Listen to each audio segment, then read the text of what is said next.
how do some people seem to keep their smile and their vibrance and their energy and their spirit strong day after day after day?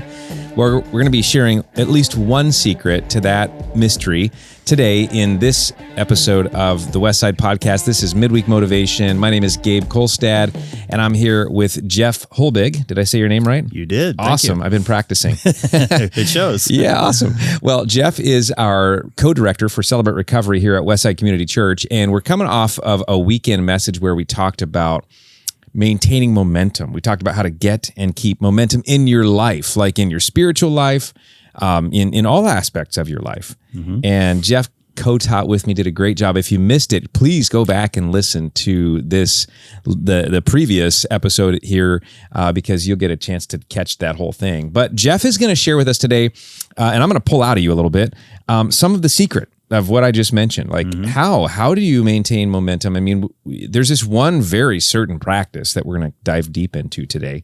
And it's kind of it's an interesting name. I mean, it's not something that most people would throw around about their daily life. Mm-hmm. True. But it's called a daily inventory. And you know, I mean, maybe some people out there are business owners and they've got a warehouse full of stuff that they have to take inventory on. So there's some parallel there, right? Yes, definitely. But why don't we talk a little bit about this? Like, what is this daily inventory? So what is it? And why would you suggest that somebody make it a part of their life?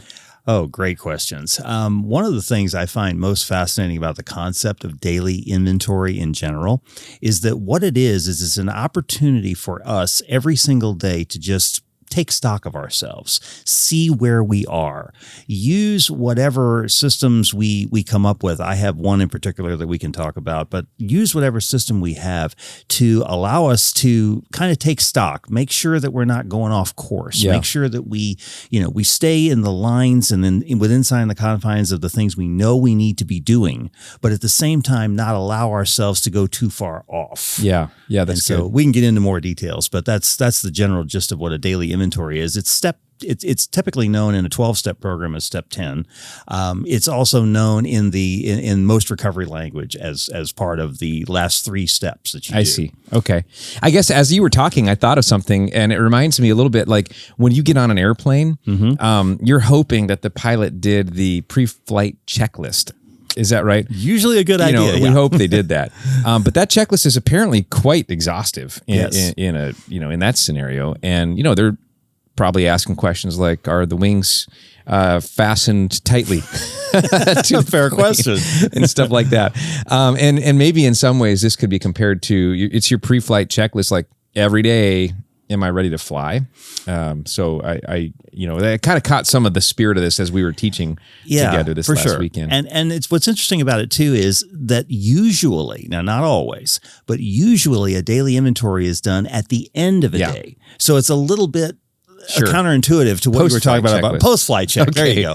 Got it. And it's more of a thing we'll do at the end of the day as we recap everything and we look at some things. Yeah, and I do something in my own journaling called evening review.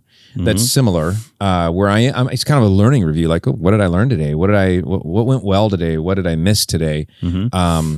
What can I take better into tomorrow? So, but I do want to dig in a little bit. In fact, let's do it now. I mean, why don't you tell us a little bit about the process and the steps of the daily inventory that you use? Okay, the one that I use. I hate to say this out loud, but I will. There's an app for that. There's an app for everything, right? That's great. I personally use a 10th step app or a daily inventory app, but you can do this any which way you can to get to the same point. Okay, but most people are going to say, okay, I want that app. What's it called? It's called 10th Step App. 10th Step App. Yeah, it's available in all the app stores. Okay. But it's what it does is it asks you 10 questions every day. Oh, wow. And the goal of this inventory is for you to answer these 10 questions every day and answer them honestly, which obviously is the only way you're going to gain anything from it. And also, once you start doing it for a while, you have the chance to look for patterns. And the way that you're going to gain some value out of doing a daily inventory is to spot patterns. So, for example, the first question asks a question about resentments. Do I have any resentments today? And if you find that you're answering the same question, you're saying every day, I have a resentment, I have a resentment, I have a resentment. You ask yourself all of a sudden, why do I have a resentment every day? Or if there's the second question in my particular one is, was I dishonest?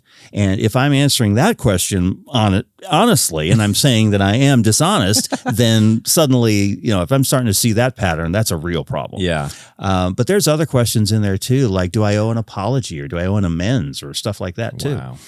I'm just fascinated with that first question because I don't know about the rest of you, but I find myself sometimes carrying a little bit of anger, maybe about, and I once heard that anger is just disappointment with the way things turned out, because you had like your view of maybe it was up here, like up high about how it was going to go, but then the reality was it was low and there's this big gap, and that's called your anger gap. I've heard that before. So I'm like, man, I think I might need to download this app and start doing this question. But what's an example of a resentment? A resentment is that the app actually that I use defines it as a perceived injustice, a real or imagined or a perceived injustice. And sometimes a resentment can be something so simple as, this person did or said something to me today, and I didn't really appreciate that because, and I'm starting to think to myself, why did I interpret this differently than perhaps they may have intended it? So if I allow myself to develop a resentment, to develop an anger, develop a frustration, develop something on the basis of what someone else says or does, then that may not necessarily be a healthy thing for me to do, right? Because I'm starting to invent responses or invent emotions that may or may not be true. Wow. And once I start getting resentful, all that does is tear me apart. It doesn't have anything to do with whoever that person was that I had the resentment against or thought I did. Sometimes it's not even a real one. Wow. But that's the concept of what can happen with resentments. And it can be quite an eye-opener to find out that you're starting to develop resentments about things, because you'll wonder to yourself at the end of the day, why am I so frustrated? We talked when we were teaching last Sunday about a heart check. Yeah. And we talked about asking yourself every day if you're hurting, exhausted, angry, resentful, or tense. Well, there's that resentful one in there, right, at number 4. And once you start finding out these reasons why you're hurting, why you're exhausted, why you're angry, maybe it's because you're growling at the world all day and you don't know why. Yeah. You don't really know why, but you find yourself doing it anyway. That's the beauty of what a daily inventory can do. That's what it can help you to do. One of the things it can help you to do is to take stock and reassess yourself. Wow. I'm starting to realize that God may have orchestrated our time together in this episode for me. So if nobody else gets anything out of this, I just did. And I think I've got my new assignment to get the 10th Step app and start working that process. That's amazing. Okay. Let's pause though and go, this sounds like a fair bit of work and time. So how much time do you spend on the average doing this every day? At the end of the day, when I actually do it, 3 to 4 minutes. Oh, wow. That's all it really takes to answer 10 questions. Because one of the things also, and again, I'm not trying to shill for the app, honestly, but I will for this one thing. It asks you a question, yes or no, and then it gives you a chance to explain. Okay. To fill in some notes or to give yourself some explanation. Now, I haven't done this in quite some time, but when I first started using the 10th Step app, I was able to take that to my sponsor or to my accountability partner, and we would look over a week of answers at a time or 2 weeks of answers at a time and start asking ourselves, okay, here are the patterns that I see. Why are these patterns developing? Why is it that you're not reaching out to somebody in recovery once a day? That's another one of the questions. Wow. Did I reach out to someone else in recovery today? Because it's trying to get you to do essentially all the things we know we're supposed to do. Yeah. And if I find myself not doing that, again, there's probably a reason why, and I need to know what it is. So good. And I want to pause and point out, we're throwing around some recovery language. Yes. Our church is in a teaching series right now called Finding Freedom, which is really a recovery series, because I'm convinced that we all need recovery, not necessarily from substances, but from life. And, we call it hurts, habits, hangups. Everybody has that. And so not everybody's going to be in an actual recovery program, right? But I love the parallel between having a sponsor and just having a friend that you can actually talk to. And it seems like that's probably missing for a lot of us. Just is there a safe person that you could share your burden with that might have been through some things that could help you, just a person with their arm around your shoulder. And I mean, that would be something I hope that everybody could start looking for and reaching out for, because that probably brings a lot more life to this inventory work when you've got somebody supporting you. Oh, without a doubt. I mean, recovery is one of those things we often say is never meant to be done alone. It's a road that's never meant to be traveled alone. I think the same thing is true of life. Life was not meant to be traveled alone. Yeah. If not, there wouldn't be 8 billion of us out here trying to travel it at the same time. Unfortunately, they're in front of me out on the road. But one of the things, too, that's true about 10-step work or this kind of daily inventory stuff, you do not have to be in recovery at all. You don't have to be in a 12-step program. You don't have to be in a recovery program to gain value from taking stock of yourself each and every day. There is something to be gained from doing it, even if you're not in recovery. Yeah. Well, and it's interesting that even most of if you go buy one of the top planners, full focus planner, high performance planner, whatever, or those systems, they almost all integrate this sort of thinking into the review process. Like, what am I learning? What did I feel? What went right? What went wrong? What worked? What didn't work? Things like that. And so it makes sense. This is just basic wisdom, applied to this aspect of our lives. If only it were so basic, right? Right, true. But it's something that once you get used to it, it becomes a habit. We can talk about habits we talked about habits on Sunday. One of the things we love about habits is that if we get into good ones, we can crowd out bad ones. That's good. With getting into the good ones. Yeah. And a 10-step app, a daily inventory, a stock taking of yourself. Yeah, sure. It sounds like an accounting thing. That's my line of work. And I can certainly understand how somebody would see it as being that kind of work. But more to the point, it's just about self-evaluation. It was the first of our points on Sunday. Yeah. It's exactly self-evaluation. And it helps us to be able to establish that foundational base for our day. And this is part of the whole thing also with quiet time with God. I don't want to go too deep into the woods here, but one of the things about daily inventory and quiet time going together is that if you do them both at the end of the day, you frame yourself so that your mind is in a good place to start the next day. That's good. You can unburden yourself of everything that went wrong or everything that wasn't quite right about the previous day and set yourself up for a good tomorrow. So you're saying that people can succeed in life even if they're not morning people? Oh, did I not mean to say that? Yes, exactly. My whole world is challenged right now because I was of the mind that you had to be a morning person. Just kidding. No, that's actually really cool. There are people who will. And like I'm in a group right now in our CR group, my small group, and CR Celebrate Recovery. Yes, right here on the shirt. There are people in my group who do their quiet time. Some in the morning, first thing. Some at night. Okay. And it just, you whatever works best. There's no wrong time to do it. The only wrong thing to do is not to do it. That's a good one-liner. You're welcome. Okay, let's pretend that we all start doing this. Okay. And we got in the habit. We figured it out. We can do this daily inventory and we know kind of that's in the rhythm and we're really gaining from it. What sorts of changes would you expect to happen in somebody's life over time if this became a habit? Well, that's a really interesting question, too. I think it would depend entirely on what patterns you spotted, and I'll take an example from my own circumstances.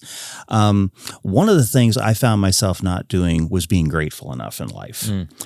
So I would go through a 10th-step process or this app or whatever, and I would do a daily inventory, and I'd find myself not being grateful. I was just too selfish to be grateful and didn't really see why or when or what it was necessary, what the point of being grateful was. Boy, oh boy, do I think differently now. So once I started to realize that and started actually being more grateful in my life, everything seemed to change as far as my outlook goes. I didn't look at the world with the negative slant that I had for many, many years before that. Once I wised up to the reality that gratefulness or gratitude is an antidote for a number of negative things that can happen to our lives. And we talked about some of them on Sunday, but there's a lot of others too.